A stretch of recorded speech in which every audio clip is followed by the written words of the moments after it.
Assalamualaikum warahmatullahi wabarakatuh.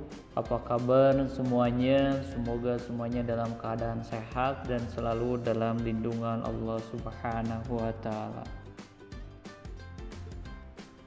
Oke, untuk memulai materi kita hari ini, supaya kita selalu diberikan kelancaran dalam pembelajarannya, diberikan ilmu yang bermanfaat, alangkah baiknya kita semua membacakan Bismillahirrahmanirrahim.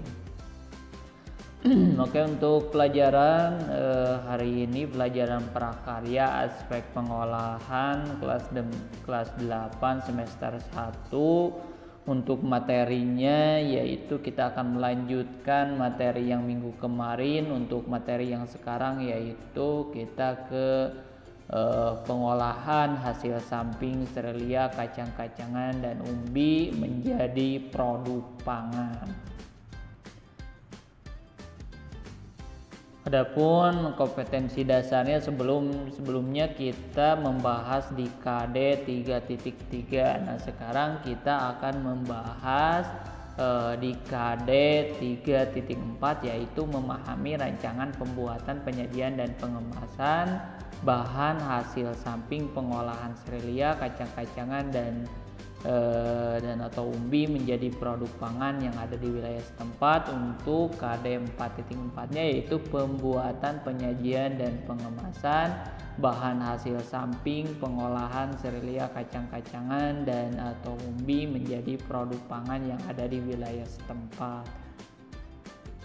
Adapun tujuannya pembelajaran kita hari ini, setelah mempelajari pembelajaran kita hari ini, siswa mampu memahami pengertian, jenis dan manfaat bahan hasil samping pengolahan serelia, kacang-kacangan dan umbi menjadi produk pangan yang akan dipraktekkan. Itu tujuan pembelajarannya ya.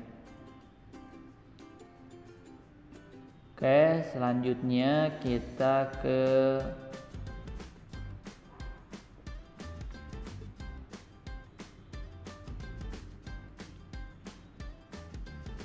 buat peta materinya, yaitu dalam pengolahan hasil samping serelia, kacang-kacangan dan umbi menjadi produk pangan.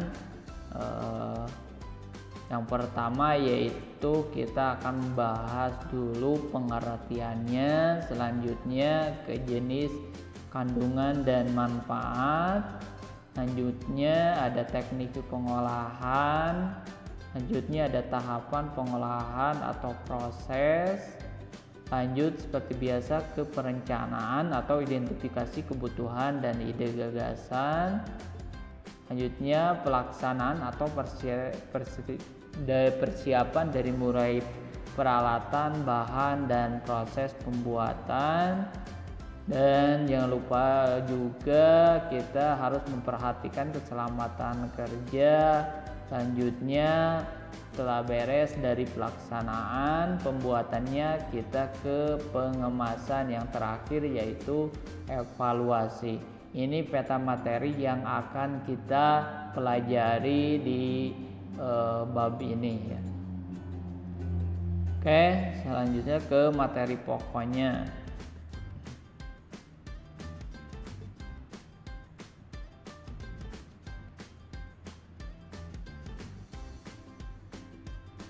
Yang pertama yaitu pengertiannya. Nah, produk hasil samping adalah produk yang dihasilkan selain produk utama. Jadi pengertian dari produk hasil samping itu apa? Produk hasil samping itu adalah produk yang dihasilkan selain produk utama. Itu ya pengertian dari produk hasil samping. Nah, hasil samping serelia, kacang-kacangan dan umbi masih bisa dimanfaatkan menjadi produk pangan. Mengolah hasil samping serelia, kacang-kacangan dan umbi tidaklah sulit. Proses pembuatannya mudah, yaitu dengan mencampur bahan-bahan yang diperlukan dengan perbandingan tertentu, hanya saja memerlukan ketekunan dan kesabaran untuk menghasilkan produk samping yang bermanfaat. Bersama temanmu memulai manfaatkanlah hasil samping serelia, kacang-kacangan dan umbi menjadi produk yang bermanfaat. Nah, pada bab ini kita akan dibahas hasil samping serelia, kacang-kacangan dan umbi yang dimanfaatkan untuk produk pangan. Oke, kita lanjut ke jenis kandungan dan manfaatnya. Yang pertama yaitu ada bakatul. Bakatul ini dari serelia ya. Jadi bakatul ini dihasilkan dari serelia yaitu jenis padi ya. Oke, salah satu hasil samping penggilingan padi atau serelia adalah bakatul. Dalam proses penggilingan padi menjadi beras giling diperoleh hasil samping berupa yang pertama yaitu berupa sekam. Berupa sekam itu 15 sampai 20 derajat ya, 15 sampai 20% didapatkan itu sekamnya. Selanjutnya itu didapatkan bakatul sampai 800% dan menari dan menir itu 5% merupakan bagian beras yang hancur. Jadi menir merupakan bagian beras yang hancur. Nah, bakatul didapat setelah dilakukan 2 kali proses penyosohan padi. Jadi yang pertama yaitu mendapatkan sekam, yang kedua baru ke bakatul. Setelah bakatul baru ke menir. Oke, penyosohan pertama dari proses penggilingan butiran padi bagian pembungkus kulit luar menghasilkan dedak yang biasanya diolah menjadi pakan ternak. Itu bisa diperoleh atau bisa digunakan untuk pakan ternak. Sedangkan penyosohan kedua dari proses penggilingan butiran padi bagian dalam menghasilkan bakatul atau rich bran, yaitu bagian kecil endosperma berpati yang merupakan kulit ari butiran padi dengan tekstur halus. Kandungan gizi bakatul sangatlah kaya dibandingkan dengan butiran beras giling. Berikut ini merupakan tabel komposisi kandungan gizi dari setiap bagian pada kadar air 14%. Nah, ini tabel komposisi kandungan gizi ya. Gabah, dari mulai gabah, beras giling, bakatul, sekam, proteinnya berapa, lemaknya berapa, seratnya berapa, abunya berapa, dan karbohidratnya berapa ya. Bisa kalian lihat nanti baca-baca lagi di dalam modulnya ya. Oke, kita lanjut.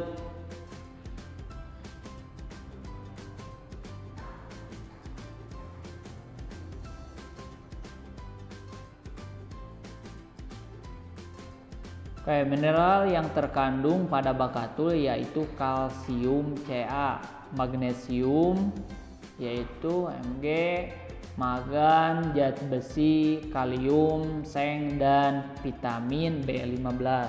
Nah, menurut hasil penelitian, bakatul mengandung mineral yang jumlahnya melebihi air minum sekitar 200 derajat atau 200%. 20%. Nah, melihat betapa kaya kandungan gizi bakatul, sangat disayangkan jika selama ini manusia hanya banyak mengonsumsi beras putih saja. Hendaknya mulai sekarang manusia mulai memanfaatkan bakatul. Bakatul pun memiliki manfaat yang sangat baik bagi kesehatan tubuh dikarenakan kandungan gizinya yang luar biasa. Manfaat tersebut diantaranya dapat melancarkan pencernaan, membantu sirkulasi darah, berfungsi sebagai antioksidan, dan dapat mengobati berbagai penyakit seperti penyakit jantung, mengurangi kekurangan oksigen di otot jantung, diabetes mellitus, kencing manis, darah tinggi, kolesterol, pengapuran, pembuluhan darah, asam lambung, dan memperbaiki fungsi hati. Bakatus secara umum mampu memberikan efek nyata dalam peningkatan dan pemeliharaan kesehatan tubuh, memperbaiki stamina, dan juga sebagai terapi yang sangat aman dan efektif untuk mengatasi berbagai penyakit. Itu manfaat dari bakatul sangat banyak sekali ya. Oke, itu hasil samping dari serelia atau dari padi menghasilkan bakatul sekarang, yaitu ampas kedelai atau kacang-kacangan. Nah, ampas kedelai ini adalah hasil samping dari kacang-kacangan. Oke, kedelai biasanya dibuat susu kedelai yang memiliki kandungan protein tinggi dan mengandung senyawa isoflavon yang berguna untuk menurunkan kadar kolesterol darah.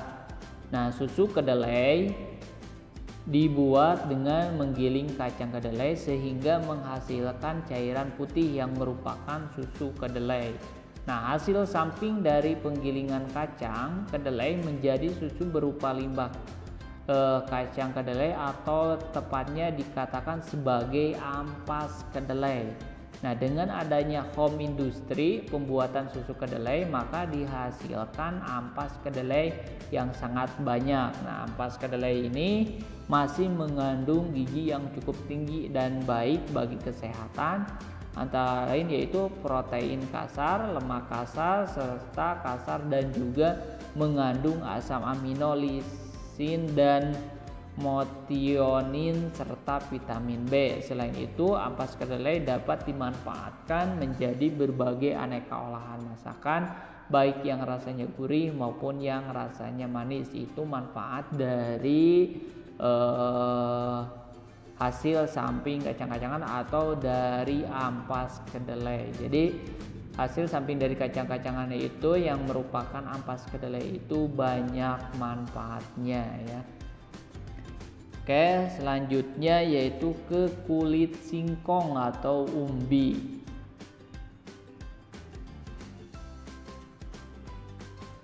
Oke, Indonesia merupakan negara penghasil singkong terbesar kedua di dunia. Nah, singkong merupakan salah satu tanaman yang murah dan banyak terdapat di pedesaan. Seperti kita ketahui, seluruh bagian singkong banyak sekali manfaatnya. Seluruh bagian dari umbi singkong dapat dimanfaatkan tanpa ada yang terbuang. Bagian tanaman singkong yang bisa dimanfaatkan sebagai bahan pangan yaitu umbi dan daun singkong. Adapun hasil samping dari tanaman singkong yaitu kulit singkong. Bagian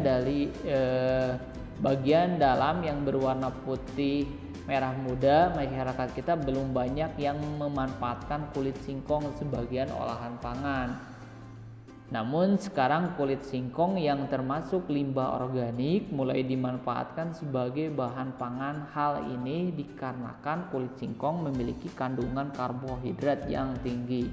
Nah, ini dari kulit singkong ini sangat banyak manfaatnya ya.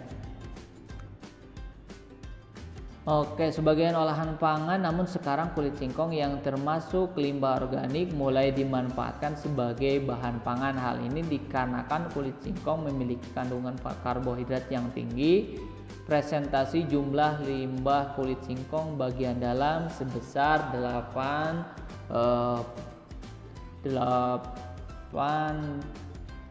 atau 15% dari berat total singkong dan mengandung 74% nutrisi dan serat kasar 15%. Kulit singkong ini memiliki peluang pasar sebagai makanan cemilan yang memiliki nilai jual yang tinggi. Nah, jadi hasil dari olahan kulit singkong ini banyak ya, ada yang dibuat masakan atau ada yang dibuat juga sebagai cemilan kayak gitu.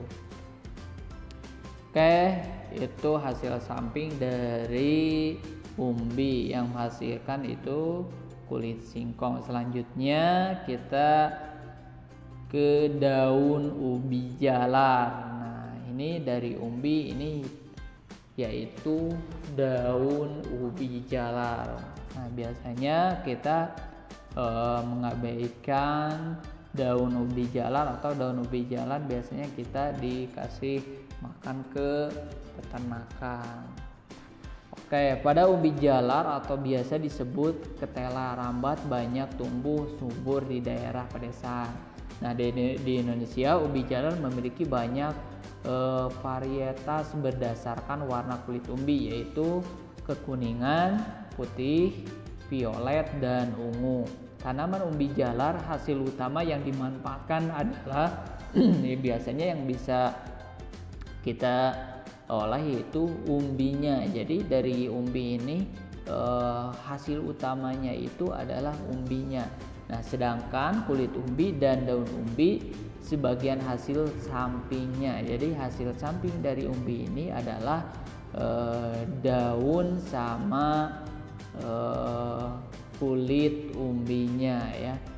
Seperti pada kentang, kulit umbi biasanya dimakan adalah dengan cara mencuci di kulitnya dengan sangat bersih dan dimasak bersama kulitnya. Sedangkan untuk daun umbi atau bisa disebut juga galandir dalam bahasa Jawa, tidak banyak yang tahu jika daun umbi berkhasiat dan bisa dimakan, sehingga belum dimanfaatkan dengan baik. Kulit umbi memiliki kandungan protein maupun serat yang tinggi dan banyak mengandung air. Adapun daun umbi mengandung karbohidrat. Nah, dalam daun umbi ini betulnya adalah itu mengandung karbohidrat, mengandung serat, protein, kalsium, dan zat besi.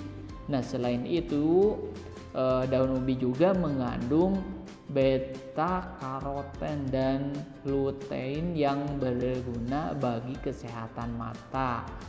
Kandungan vitamin pun sangat banyak, yaitu memiliki kadar vitamin E, vitamin C, dan vitamin B1, B2, dan B6 yang cukup tinggi. Nah, vitamin B6 pada daun umbi jalar bisa menjadi suplemen untuk menaikkan trombosit sel darah merah. Juga mengandung polifonol yang dapat mencegah penyakit jantung dan menurunkan kadar gula darah pada penderita diabetes, serta dapat mengobati diare, sakit perut, mual, dan demam. Oke, kandungan vitamin B6 pada daun umbi jalar bisa disejajarkan dengan sayuran brokoli, wortel, dan kembang kol, serta buah alpukat dan pisang. Dalam pengolahan pangan, daun umbi belum banyak ragamnya. Biasanya dibuat sebagai sayuran lalapan dengan sambal terasi, dimasak plecing seperti plecing kangkung yang dimakan bersama sambal asam, atau sop bening daun umbi dan ubi jalar.